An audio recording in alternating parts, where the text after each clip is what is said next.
When a new client comes to me and tells me that they don't really know exactly what they want, they don't really have any ideas, but they just want me to run with it, take it and go, that to me as a creative person is very exciting, but it can also be a little daunting. I like to still kind of draw out and extract as many questions and details and opinions and preferences from the client that I can. However, sometimes you're just gonna have somebody that's like, I just need to get this done. Can you do it?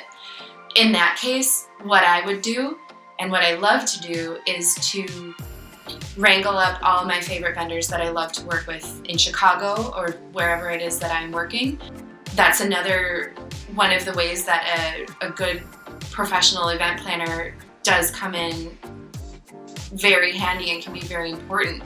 If you're new to the city or you've just simply never thrown an event before, it's going to be really hard to weed out those vendors that are going to really actually do the excellent job that you're expecting. I know those people. Let me help you find them.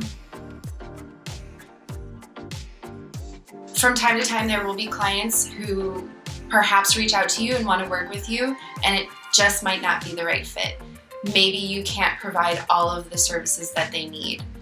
Maybe your prices are just a little too out of their reach, or perhaps you're just unavailable. You can't, you're too booked. My rule of thumb is always to try and connect a client or a potential client with another planner who does have the ability to take this on. I never like saying no to anybody. I would never truly be a flat out no, but there are times when it's just not gonna work, and that's okay.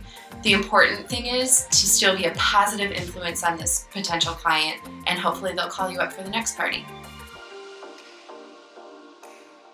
In this visualization stage with a client, when I'm first meeting them, especially if I know that I'm going to be working with them for upwards of a year, maybe more, I want to take the time to get to know them. I want to find out what their likes and dislikes are. Things do they like to do on the weekends? What are their favorite cuisines? What is the last big vacation they went on? Things like that can help me, at least have a little bit of a personal touch when it comes to communicating with them later on, but also maybe even being able to infuse some of those little details into their event. That's what's fun for me. This is especially true with wedding clients that I know that I'll be working with for months and months and months. I want to know what their family's like. I want to know what kinds of pets they have, what would be their first dance song. Those are really, really important when it comes to understanding the vibe that you want to set for this event and those extra things that you know about that your client might not know about that you can include and really, really just blow them away. My intention is for a client to walk away feeling that they're so happy that they worked with me and they want to work with me on the next one.